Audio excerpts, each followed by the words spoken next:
Assalamualaikum warahmatullahi wabarakatuh.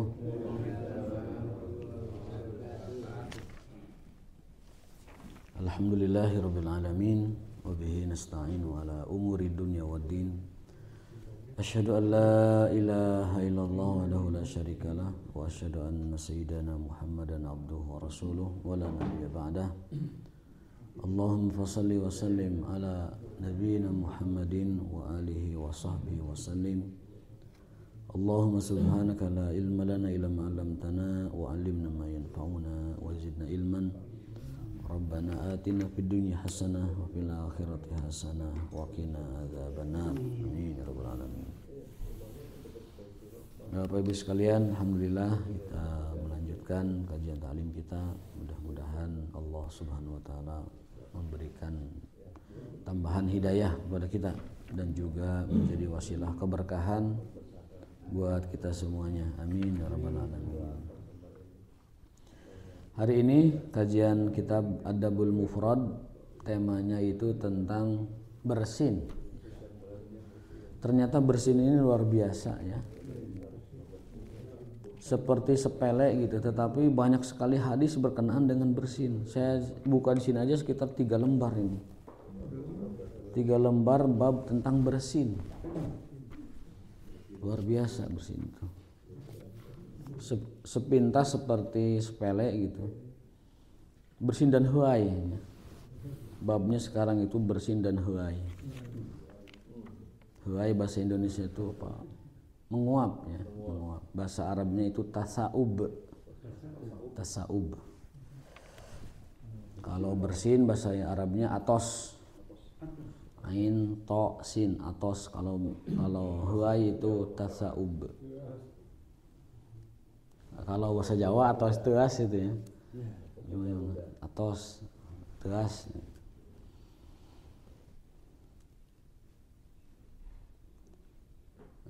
Baca satu persatu. An Abi Hurairah radhiyallahu anhu anin Nabi sallallahu alaihi wasallam qala innallaha yuhibbul utasa. Sesungguhnya Allah mencintai atau menyukai dari manusia itu bersin. Bersin. Menyukai. Wa yakrahu tasaub, dan membenci huai. Jadi kalau bersin itu rezeki karunia, tapi kalau huai itu dari setan.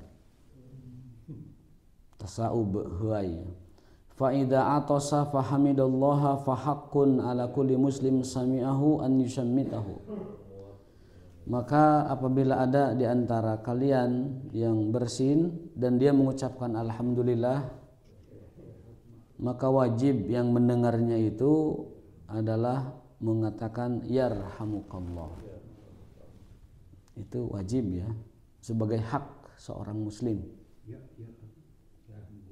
Yarhamukallah. Perempuan yarhamukillah. Kalau orang kafir yang bersihnya cukup yahdikallah. Ya, jangan didoakan rahmat orang kafir, tapi hidayah. Yahdikallah. Semoga Allah memberimu hidayah. Kalau orang kafirnya banyakan yahdikumullah. Semoga Allah memberikan kalian hidayah. Jadi doa untuk orang kafir itu doa hidayah, hanya doa hidayah yang boleh itu. Tidak ada yang lain. Contoh lain, orang kafir meninggal dunia. Itu kalau mengucapkan bela sungkawa saja boleh. Innalillahi wa inna ilaihi rajiun, turut belasungkawa itu boleh. Tapi mendoakan dia dengan rahmat dan ampunan tidak boleh. Apalagi latah Allahumma gfir lahu warhamhu wa'afihi. Di grup itu ada orang non muslim meninggal, langsung kita doakan Allahumma gfir lahu warhamhu wa'afihi. Itu salah kaprah. Nabi saja dilarang memintakan ampunan bagi orang musyrik yang sudah meninggal dunia. Ayatnya a'udzubillahi minasyaitonirrajim. Maka nalin nabiyyi walladzina amanu an yastaghfiru lil musyrikin walau kanu aba'ahum au ikhwanahum au asyiratahum.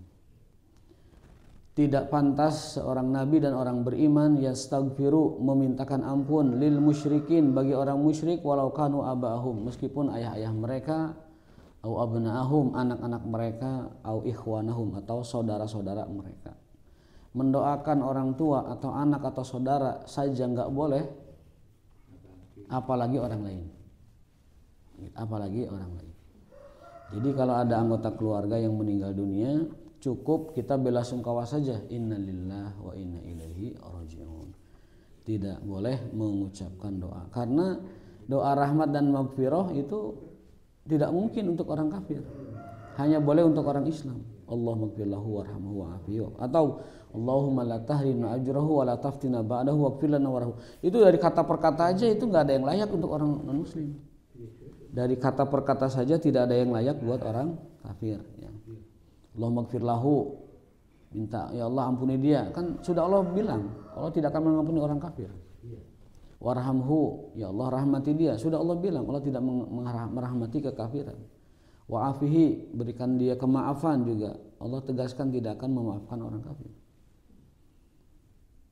Wa'fu anhu, dan juga sama, Allah tidak akan memberikan afiyah kepada orang-orang kafir. Afiyatul akhirah maksudnya, afiyah dunia diberikan, sehat diberikan, tapi afiyah akhirat tidak Allah, tidak mungkin Allah berikan. Karena itu sudah sumpahnya sendiri. Innallaha la yaghfiru ayyushraka bihi wa yaghfiru ma duna dzalika liman yasha. Allah tidak akan mengampuni dosa kekafiran, tapi mau mengampuni dosa-dosa lainnya selain dosa kekafiran. Jadi ketika Allah menyatakan demikian, maka tidak pantas nabinya atau orang beriman malah melakukan yang sebaliknya, yaitu memintakan ampunan. Jadi kembali ke tema tadi, bahwasanya Allah menyukai bersin dan membenci menguap. Jika ada di antara kalian bersin dan mengucapkan alhamdulillah, maka jawablah, jika dia muslim, yarhamukallah. Kalau dia kafir, yahdikallah. Itu ya. Wa amma tatha'ubu fa inna ma huwa minasyaitan. Adapun menguap, maka itu adalah sumbernya dari syaitan. Mungkin secara sainsnya itu mungkin kurang oksigen atau ada sesuatu yang tidak lancar di dalam ketika dia bernapas, mungkin karena sebenarnya mah nguap itu bukan karena ngantuk, katanya itu karena pasokan oksigen lagi kurang. Bukan karena ngantuk. Ngantuk mah tunduh mata lelenyepan gitu, sudah mulai 5 uat matanya, atau kalau kita lagi baca itu sudah kadang-kadang ngalenyap. Nah itu ngantuk namanya. Kalau huai itu orang sering mengaitkannya dengan ngantuk, padahal kalau secara sains coba dicek huai itu apa asal muasalnya, itu bukan dari ngantuk tapi dari pasokan oksigen yang kurang secara sains. Tapi secara teori ilmu hadis, bahwa tasa'ub, menguap, itu adalah bagian dari atau sumbernya itu dari syaitan, minas syaitan. Penjelasannya bagaimana Pak? Kan dua-duanya proses. Iya. Iya, makanya jangan dikaitkan sains dengan konteks hadis ya. Tidak bisa dikaitkan gitu. Kenapa bersin mah disukai dan sebagai anugerah, sementara menguap itu dari syaitan sebagai yang harus dihindari, padahal sumbernya sama. Nah, kita mungkin awam tidak tahu, dari kedokteran itu bisa jadi beda prosesnya. Ada Pak Dokter nggak yang bisa menjelaskan? Kalau ada bisa jelaskan itu apa bedanya bersin dengan nguap. Tapi udah beda itu, secara sains juga beda, secara medis juga beda. Bersin itu rasanya juga enak, bersin mah ngemplong gitu kan, sampai disuruh alhamdulillah. Tapi kalau huai itu tidak enak. Kalau bersin sekali, dan kalau pilek terus-terusan mah. Kalau itu mah sakit mah beda, konteksnya juga beda nanti. Sakit mah bukan yarhamukallah, doanya juga apa? Syafaqallah. Karena gering dia, syafaqallah doanya nanti ada di sini. Kalau orang bersinnya sampai lebih dari 2 kali, doanya bukan yarhamukallah, tapi syafaqallah, semoga Allah menyembuhkanmu. Berarti dia lagi sakit. Dia lagi sakit ya. Mazkum dalam bahasa hadisnya itu. Fa innahu mazkum, dia sedang ditimpa mazkum. Apalagi bersin 20 kali. Itu mah bukan sakit lagi tuh. IGD kali itu. Ala kulli hal begitu ya. Meskipun itu adalah sama-sama udara yang keluar tetapi berbeda sumbernya. Kalau nguap itu dari mulut ya keluarnya. Kalau bersin itu dari hidung. Dan beda juga secara fakta rasanya beda. Bersin itu enak, emplong. Tapi kalau menguap itu kadang kita jengkel juga dengan menguap. Fal yaruddahu mastata'a. Kalau orang itu mau menguap, fal yaruddahu, tahan sebisa mungkin. Kalau bersin mah kan diplongkan tuh. Jeger, plong gitu, bersin. Tapi kalau huai itu fal yarudda mastata', sebisa mungkin ditahan. Fa idza qala ha gitu. Apabila dia menguapnya itu sampai bunyi, gitu.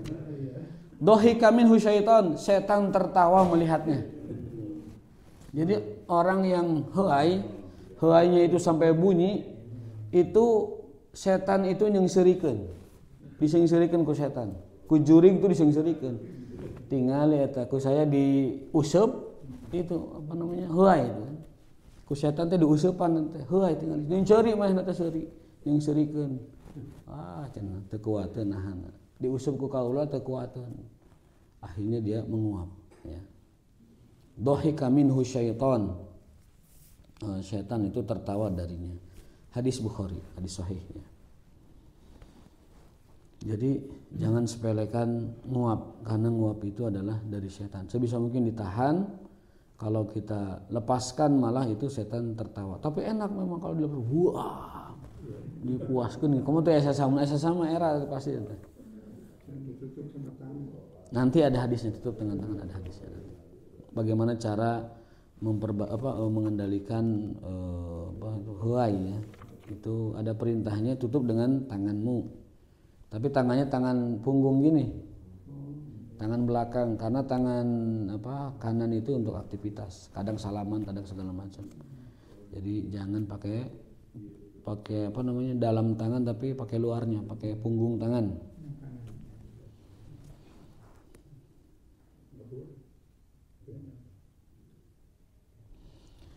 Wa an Ibnu Abbas radhiyallahu anhu qala idza atasa ahadukum faqala alhamdulillah qala al malaku rabbil alamin. Nah, kalau ada orang bersin mengucapkan alhamdulillah, itu malaikat menambahkan rabbil alamin.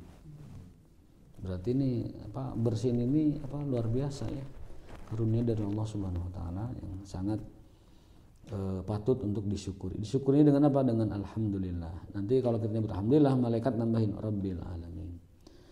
Fa idza qala rabbil alamin qala al malaku yarhamukallah. Ternyata malaikat juga menjawab. Kalau kita bersin, kita mengucapkan alhamdulillah, itu malaikat mengatakan rabbil alamin dan mengucapkan yarhamukallah. Jadi ada atau tidaknya teman kita yang membalas yarhamukallah, malaikat menjawab yarhamukallah. Asal kitanya menyebut alhamdulillah. Jadi walaupun tidak ada yang mendoakan, malaikat mendoakan. Pokoknya perbuatan baik itu jangan cemas tidak dibalas ya. Perbuatan baik itu walaupun manusia tidak ada yang membalas, malaikat yang mendoakan, malaikat yang membalas dari Allah Subhanahu wa taala. Apapun itu, bahkan bersin sekalipun.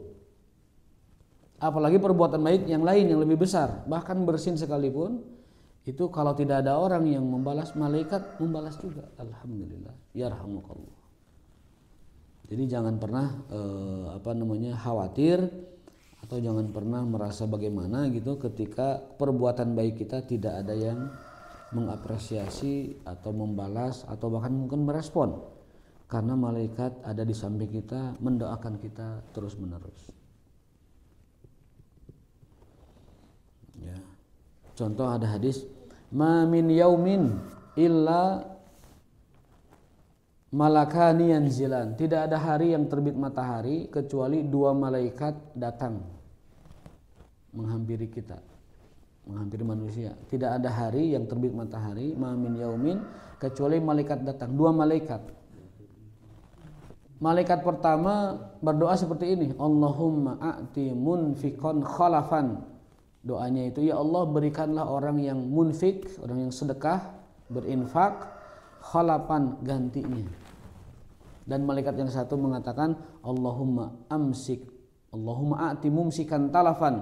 Ya Allah berikanlah orang yang menahan sedekah, menahan infak, ngekewek, banda talafan dengan kerusakan. Jadi tiap hari ada malaikat turun ke dunia khusus untuk berdoa yang dua-doa itu. Pertama mendoakan yang sedekah dengan ganti yang lebih baik. Yang kedua mendoakan yang menahan sedekah dengan kerusakan pada hartanya atau kekurangan pada hartanya, baik nilai ataupun jumlahnya. Ini dalil yang membantah bahwa bersedekah itu harus Jumat berkah saja, tidak. Jumat tiap hari. Yang namanya yaumul barakah, yang namanya ta'amul barakah itu tiap hari. Maka sebagian kalangan mah ada yang sampai berani mengkritik gitu Jumat berkah. Karena yang benar mah itu adalah kula yaum barakah. Tiap hari. Kula yaum barakah. Sebenarnya berkah Jumat menghususkan juga boleh, tapi jangan meyakini hanya hari itu yang sedekah itu lebih berkah. Semuanya sama. Semuanya sama. Jadi alasannya bukan karena hari Jumat, tetapi karena hari Jumat itu mungkin hari yang tepat saat orang banyak ngumpul gitu. Alasannya begitu. Bukan karena alasan hari Jumat itu hari yang paling abdul bersedekah, tidak. Semua hari sama bersedekah. Karena hadis ini, ma min yaumin, setiap hari malaikat turun ke dunia untuk mendoakan Allahumma a'ti munfiqan khalafan, ya Allah berilah yang sedekah tambahan dan ganti, dan berilah orang yang menahan sedekah kerusakan pada hartanya. Jadi hadis ini menjadi dalil bahwa sedekah itu tiap hari. Kalau konteksnya Sayyidul Ayam? Sayyidul Ayam itu hari Jumat, ibadah Jumatnya, bukan ngasih makannya. Innal Jumata Sayyidul Ayam itu Jumat. Makanya kata Nabi, barang siapa yang hari Jumat berangkat lebih pagi, mandi ya, berangkat lebih pagi, berjalan kaki tidak berkendara. Kemudian dia duduk dekat imam, mendengarkan khutbah imam, tidak melakukan lago. Dalam hadis lain lago itu man masal hasad pakot lago, orang yang nyoo batu, nyoo kerikil itu lago dia. Sekarang mungkin nyoo HP, mungkin nyoo kopiah, mungkin nyoo lain segala macam. Pakot lago, udah lago itu. Nah, orang yang mandi, berangkat berjalan kaki, kemudian duduk dekat imam, lalu mendengar khutbah dan tidak berbuat lago, kata Rasulullah SAW, inna fi kulli khutwatihi, untuk setiap langkahnya dari rumah ke masjid, ajru sanah, pahala 1 tahun. Apa? Qiyamiha wa siyamiha. 1 tahun puasa, 1 tahun tahajud. Orang yang berangkat ke masjid dengan persiapan seperti itu, 1 tahun untuk 1 langkahnya. Amalan 1 tahun, puasa dan tahajud. Tidak ada orang yang sanggup berpuasa 1 tahun penuh kita, Pak. Tidak ada orang yang sanggup tahajud 1 tahun penuh. Siapa? Ada yang sanggup tiap hari puasa, tiap hari tahajud? Enggak ada kan. Tapi Allah berikan kemurahan lewat lisan Rasulnya yang menyiapkan ibadah Jumat dengan cara seperti itu, diberikan tiap langkahnya pahala 1 tahun. Kalau dari rumah ada 100 langkah, kali aja 100 tahun berarti. Kalau dari rumah 100 langkah. Kalau dari rumah lebih lagi, hitung aja lebih banyak lagi. Yang kedua, ini tentang Sayyidul Ayam. Orang yang datang di waktu pertama, dia seperti bersedekah senilai onta. Yang datang waktu kedua, bersedekah senilai sapi. Yang datang di waktu ketiga, dia mendapatkan pahala sedekah senilai kambing.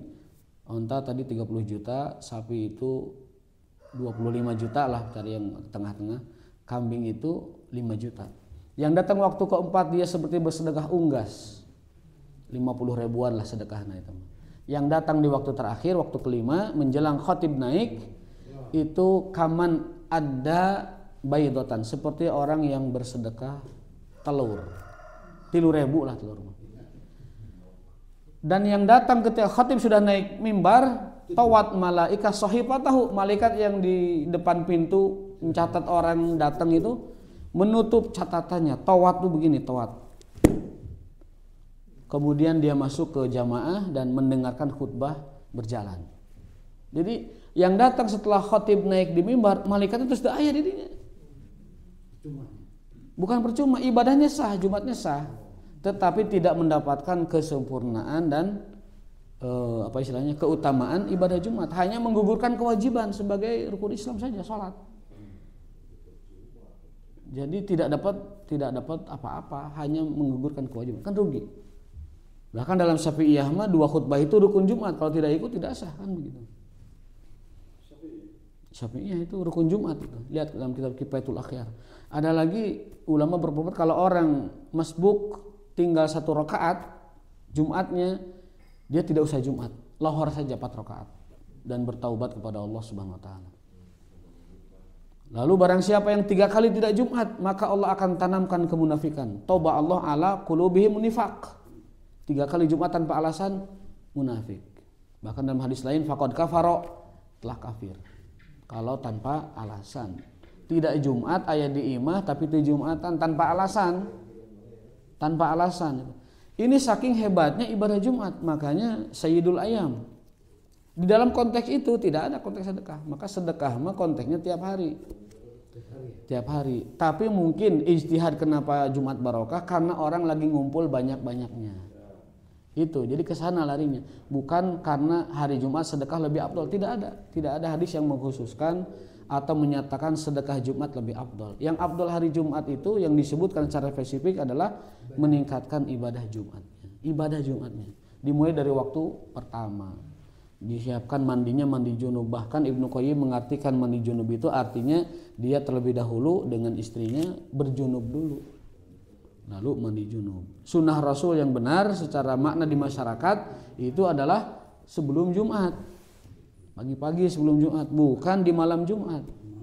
Bukan malam Jumat, itu salah kaprah dan tidak ada dalilnya. Tapi kalau niatnya umum saja, yang sesuatu yang dibolehkan secara mubah ya silahkan. Tapi kalau mengatakan itu sunnah Rasulnya, itu keliru. Yang dimaksud dengan sunnah Rasul dalam hadis tentang janabah, junub, itu adalah pagi Jumat. Yang benar ya. Aduh, membahas bab junub sampai haus ya. Bismillahirrahmanirrahim. Alhamdulillah. Nah, gitu. Jadi pagi Jumat Pak Haji nu rasmah janten supados Jumatnya tuh seger buger cenghar gitu. Jadi setelah junub pagi-pagi istirahat, kemudian mandi yang bersih, berangkat waktu awal. Kalau tidak ada aktivitas waktu awal datangnya, atau waktu kedua lumayan kan dapat sapi. Sedekah sapi itu sedekah 25 juta. Memang kita luas bersedekah 25 juta jarang. Memang kita luas bersedekah 30 juta sebesar onta kan jarang juga. Ada caranya lebih mudah dari mengeluarkan isi dompet 30 juta, ada caranya. Apa? Datang ke hari Jumat di waktu pertama, kedua, ketiga, keempat. Atau paling minimal itu ya waktu kelima lah, seperti sedekah telur 5.000 perak. Telur ya. Telur ayam negeri mah 2.500. Komo bisa ada buruk mah, cinccalang 1.000 paling teman. Jadi itu jadi perhatian kita ya tentang hadis hari Jumat. Saya masih melihat orang-orang yang meskipun tanpa kesibukan itu datangnya di waktu akhir, waktu tengah itu tidak pas. Kalau ada kesibukan karena mungkin jam kantor mengikat dia harus beraktivitas bekerja, itu wajar lah. Mungkin ada uzur ya. Mungkin datangnya pas karena kantornya mengizinkan barudal nanti misalkan tos azan misalkan. Maka di zaman Muawiyah azan itu 2 kali. Di zaman Muawiyah bin Abi Sufyan, sahabat Nabi SAW, ini menjadi sunnah sahabat sebenarnya. Di zaman Muawiyah, khalifah menetapkan atau ngalorkan kepres bahasa orang namanya, atau naon, kepah keputusan khalifah namanya kepah. Itu azan itu 2 kali. Tapi jedahnya itu sekitar 1 jam. Zaman Muawiyah mengingatkan orang yang di pasar supaya siap-siap. Orang yang di sawah siap-siap. Dulu kalau di kampung saya bukan azan 2 kali, nabuh kentong, nabuh kokol, kentong gitu jam 10. Pelentrong. Wah ini berarti Jumat sudah mulai dipersiapkan. Nah nanti baru pas dar khatibnya naik azan yang termasuk rukun Jumat. atau rangkaian ibadah Jumat. Jadi azan 2 kali itu boleh, itu sunnah sahabat, tapi jaraknya jangan berdekatan, ada jeda supaya orang mempersiapkan diri, tujuannya supaya orang menyiapkan diri untuk Jumat. Itu tujuannya, ilat itu tujuan suatu pelaksanaan ibadahnya itu. Nah di kita azan 2 kali tapi dempet azannya. Nah itu yang tidak tidak sesuai dengan apa yang dicontohkan dulu pertama kali oleh yang mencontohkannya, yaitu sahabat mulia Muawiyah bin Abi Sufyan radhiyallahu anhu, khalifah Bani Umayyah di Damaskus, yaitu kekhilafahan setelah Khulafaur Rasyidin. Dan Muawiyah adalah seorang pencatat wahyu, artinya murid Rasulullah SAW juga di dalam ilmu agama. Jadi kalau mau adzan 2 kali boleh, tapi saran saya dijeda 1 jam atau mungkin ya. Jordan itu 2 kali sama kan? Iya 2 kali. Jordan 2 kali juga agak lama juga. Apalagi Jordan daerah Syam kan. Syam itu kan wilayahnya wilayahnya Muawiyah banget itu kan. Pasti turun temurun mengamalkan itu ya pasti. Jordan itu wilayah Syam, jadi lebih pasti ya, mengikuti sunnah Muawiyahnya itu.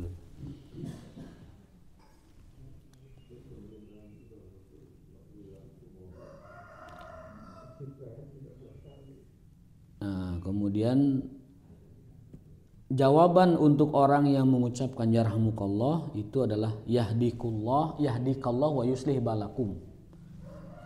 Di dalam hadis Abu Hurairah dari Nabi alaihi salatu wasallam, idza atasa, apabila seorang bersin katakanlah alhamdulillah. Fa idza qala falyakul lahu akhuhu, maka saudaranya atau sahibnya mengatakan yarhamukallah. Kalau dia mengatakan yarhamukallah, maka balas lagi yahdikallah wa yuslih balakum. Semoga Allah memberikanmu hidayah dan memperbaiki urusanmu. Yuslih balakum. Bukan hanya untuk kafir aja dikawal. Yang mana yang Jawaban itu bersih. kalau untuk kafir yahdikallah saja, yarhamukallahnya itu ganti yahdikallah gitu. Kalau untuk orang muslim yahdikallah itu jawaban untuk yarhamukallah. Kan alhamdulillah yarhamukallah yahdikumullah wa yuslih balaka. Nah, gitu. Jadi si yang bersin itu berterima kasih juga kepada yang menjawabnya gitu. Tapi kalau untuk orang non muslim itu dari pertama sudah yahdikallah. Bersin dia kan dia tidak menyebut apa-apa tuh. Nah, yahdikallah. Orang kafir biasanya tidak. Kalau dia menyebut ya yahdikallah aja jawabnya. Nah, nanti ada di hadis setelah ini. Dan wa yuslih balak ditambah yahdikumullah wa yuslih balakum. Semoga Allah memberikanmu hidayah dan memperbaiki urusanmu. Itu jawaban untuk orang yang mengatakan alhamdulillah kepada orang yang menyatakan yarhamukallah kepada orang yang bersin gitu. Hadis berikutnya, ternyata bersin juga merupakan hak sesama muslim, luar biasa kan? Disetarakan dengan salam, dengan nasihat. Saya akan bacakan hadisnya. Sesungguhnya orang muslim itu punya hak sesama mereka itu 6 hal. Hakul muslim alal muslim situn, hak seorang muslim sesama mereka itu ada 6. Yang pertama, idza laqitahu fasallim alaih, mengucapkan assalamualaikum. Itu hak setiap muslim. Kenapa Rasul enggak nyebut wajibun? Misalkan wajibul muslim alal muslim situn, kewajiban muslim sesama mereka ada 6. Kenapa enggak nyebut wajibun tapi hakun? Kata ulama bahasa, beda antara hakun dengan wajibun. Kalau hakun itu jika tidak dipenuhi, maka orang yang punya haknya itu boleh menuntut. Kenapa kamu nggak salam sama saya? Kenapa kamu nggak ngunjungi saya waktu saya sakit? Kenapa kamu nggak ngurusi saya ketika saya meninggal? Itu nggak mungkin, ya udah meninggal kan. Jadi bedanya perkataan hakun dengan wajibun itu, kalau wajibun tidak ditunaikan, udah urusan selesai, dia kepada Allah saja berdosanya. Tapi kalau hakun, si orangnya itu bisa nuntut, itu hak saya. Gitu. Itu hak saya. Makanya dalam hadis Bukhari, ini juga ada dalam kitab Muwatta mazhabnya Malik ya.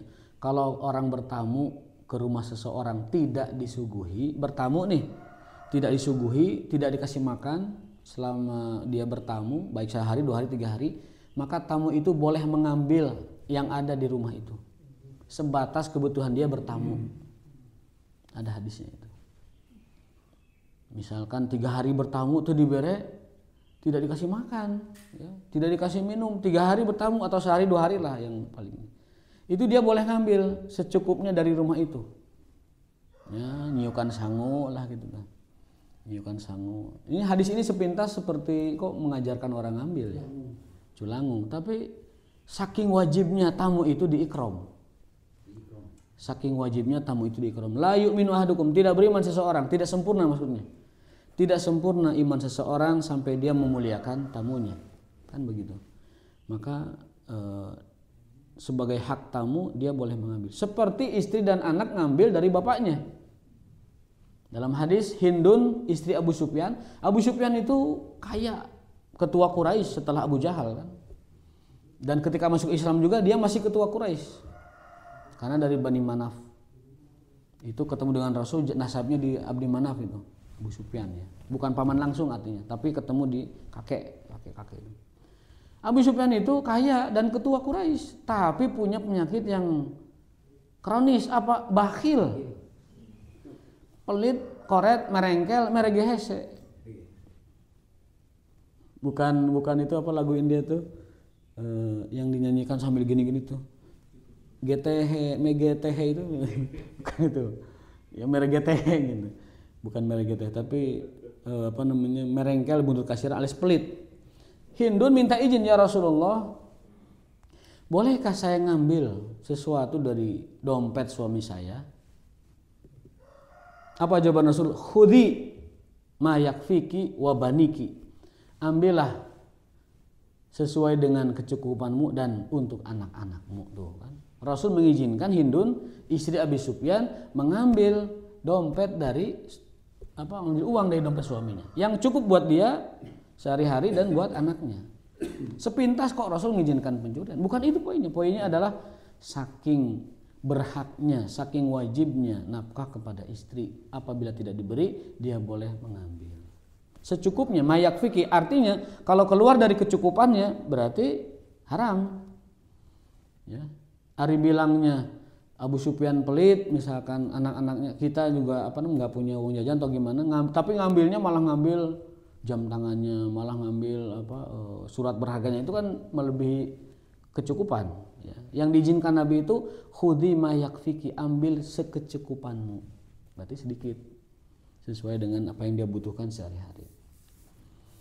Itu saking hak. Beda haknya dengan kewajiban. Kalau hak itu jika tidak ditunaikan dia boleh mengambilnya. Jadi kalau ada tamu dibiarkan lama teu disuguhannya, menanglah ninyo kopi wae mah teu naon. Aya dasarna gitu. Kenapa tidak diikram? Malah dibiarkan dia kehausan, dia mungkin lapar segala macam. Jadi ketika orang menerima tamu, dia sudah siap dengan ikramnya. Kalau tidak, katakan saja, mohon maaf saya tidak bisa menerima tamu hari ini. Saya tidak bisa menerima kunjungan siapapun untuk hari ini dan sebagainya. Katakan dari awal supaya dia tidak bertamu ke tempat itu. Jangan sampai membiarkan tamu terkatung-katung atau tidak mendapatkan ikramnya. Hakul muslim alal muslim situn. Hak seorang muslim atau kewajiban yang merupakan hak antar sesama muslim ada 6. Yang pertama salam. Yang kedua wa idza da'aka fa'ajibhu, memenuhi undangan. Undangan itu wajib. Undangan seorang muslim itu wajib didatangi. Kecuali ada hal mendesak yang tidak mungkin kita datangi. Dan undangan yang paling wajib didatangi itu undangan pernikahan. Karena ada to'amnya. Kenapa undangan pernikahan wajib? Karena panitia sudah sahibul bait sudah menyiapkan makanan. Kalau kita tidak datangi, tidak ada yang makan itu makanan. Mubazir. Makanya wa idza da'aka fa'ajibu. Jika muslim lain mengundangmu maka penuhilah. Kata para ulama, bahkan hadis ini ya. Sesungguhnya undangan yang paling wajib didatangi adalah undangan yang ada makannya. Dan di antara undangan yang banyak makannya pernikahan. Makanya kenapa ulama menyimpulkan bahwa undangan nikahan itu undangan paling wajib dari hadis tadi, bahwa sesungguhnya undangan yang paling wajib didatangi adalah undangan makan. Kalau non-muslim yang mengundang, non-muslim datang saja. Asalkan non-muslimnya kita ketahui menjaga atau istilahnya dia ahli kitab yang sembelihannya boleh kita makan, ya kan? Kan ada hadis dulu pernah kita pelajari, jika non muslimnya ahli kitab ya, Yahudi atau Nasrani menyuguhkan makanan atau mengundang makan, kita ragu adzkarusmallah amla, apakah dia membaca bismillah atau tidak dalam sembelihannya, kata Nabi udzkurusmallah wa kuluh, bacain aja bismillah sama kamu dan makan. Ya. Catatannya ahli kitab ya, apabila ahli kitab Yahudi Nasrani memberi makan atau mengundang makan dan kita ragu dia bismillah atau tidak, maka kata Nabi baca aja bismillah oleh kita, bismillah, langsung pelawak. Bismillahin oleh kita Pak, bismillahin oleh kita kalau kita ragu, asal ahli kitab, karena hakikatnya sembelihan atau daging ahli kitab itu halal secara zat sesuai dengan teks Al-Quran. Wa ta'amuhum hillun lakum, makanan mereka halal bagi kalian. Wa ta'amukum hillun lahum, dan makanan kalian halal bagi mereka. Jadi hakikatnya makanan ahli kitab itu halal kalau zatnya memang halal. Adapun kalau kita ragu dia nyembelih pakai bismillah atau tidak, tadi sebut saja oleh kita bismillah. Nggak pakai ini kalimat ahli kitab yang asli, nggak usah gitu. Nggak usah. Itu namanya takaluf, membebani, ngahese-hesekeun maneh, takaluf. Kalau Al-Qur'an sudah menyebut mereka ahli kitab ya sudah. Lagian ahli kitab sekarang dengan dulu juga sama, wa yaquluna salisu salasah. Di zaman Nabi salisu salasah, trinitas sudah ada. Itu yang pertama. Yang kedua, di zaman Nabi qalu Isa bin Maryam, sudah mengatakan bahwa Isa itu putra Isa bin Maryam itu putra Allah, ibnullah, wa qalu Isa binullah. Jadi dua ciri khas ahli kitab zaman sekarang, zaman Nabi sudah ada. Satu, mereka mengatakan Isa ibnullah. Yang kedua, mereka berideologi salisu salasah, trinitas. Udah zaman Nabi itu. Itu kan pondasi keyakinan mereka. Dan satu lagi, yuharifunal kalima mawadi'i, zaman Nabi orang ahli kitab sudah merubah-rubah isi Alkitabnya. Sudah zaman Nabi itu. Kan ayat itu turun zaman Nabi. Wa yuharifuna kalima mawadi'i wa yaquluna hadza min indillah. Dan mereka mengatakan ini kitab ini dari Allah. Wa ma huwa min indillah, padahal bukan dari Allah. Zaman Nabi sudah begitu. Jadi mereka sudah merevisi Alkitab zaman Nabi itu, sudah merevisi Alkitab. Yang kedua, mereka sudah mengatakan Isa putra Allah, subhanallah meskipun. Yang ketiga, mereka sudah berakidahkan trinitas. Tiga ini pokok pondasi mereka sudah ada zaman Nabi. Maka zaman sekarang pun sama ahli kitab dengan yang sama gitu ya. Jadi tidak beda. Kita kebut sedikit. Yang itu yang ketiga, memenuhi undangan. Yang keempat, wa idastansoh kapan soh lahu, saling menasihati. Itu hak muslim, itu nasihat itu hak muslim. Ad-dinun nasihat, agama itu nasihat. Agama itu nasihat. Satu salam, yang kedua memenuhi undangan, yang ketiga nasihat. Yang keempat tadi bersin, diucapkan alhamdulillah, jawablah syammithu yarhamukallah. Yang kelima, wa idza marido ta'uduhu, kalau dia sakit ta'uduhu, kunjungi, besuk, tengok. Itu hak muslim. Dia boleh nuntut ke kita loh. Kalian kenapa enggak kunjungi saya waktu saya sakit? Boleh dia, karena itu hak. Bukan sekedar kewajiban, tapi hak. Itu bedanya hak dengan wajib. Jadi mengunjungi yang sakit ya. Kecuali yang sakitnya keberatan dikunjungi, beda. Ya, misalnya saya sudah datang tapi aduh punten saya mah pengen istirahat aja, ya udah jangan, baik lagi. Tapi kalau tidak, itu adalah hak setiap muslim. Yang terakhir, wa idza mata fatba'hu, kalau meninggal ikuti jenazahnya. Kalau ngurus jenazahnya kifayah keluarga inti dan lain sebagainya. Tapi mengantarnya ke pemakaman itu sebisa mungkin sebagai muslim kita punya hak, dia punya hak untuk dihantar ke pemakamannya. Fatba'hu, ikuti, itba'hu, ikuti dia. Jadi menghantar ke pemakaman itu termasuk hak seorang muslim ya. Yang kalau kita tidak ada halangan yang mendesak, sebaiknya sempatkan diri mengantar jenazah itu ke pemakaman. Sunnah Rasul. Bahkan ada motivasinya dari Rasul itu. Ada apa istilahnya itu fadilah yang menyolatkan seorang muslim dapat pahala 1 qiraat segede gunung. Dan yang menyolatkan lalu mengantarkan jenazahnya dapat pahala 2 gunung. Itu motivasi dari Nabi. Hadisnya sahih ya. Man sholla ala janazah, barang siapa yang mensolatkan jenazah falahu qiraat, dia mendapatkan suatu pahala segede gunung. Kemudian barang siapa yang menyolatkan kemudian mengikuti ke pemakaman falahu qiratani, dapat 2 qiraat, yaitu dapat pahala sebesar 2 gunung. Aku qouli hadza wa astaghfirullah li wa lakum. Terima kasih pertanyaannya, mohon maaf kekurangannya, mudah-mudahan menjadi tambahan wawasan, tambahan ilmu dan menjadi asbab dari hidayah dan keberkahan kita. Subhanakallahumma wa bihamdika asyhadu an la ilaha illa anta astaghfiruka wa atubu ilaik. Wassalamualaikum warahmatullahi wabarakatuh.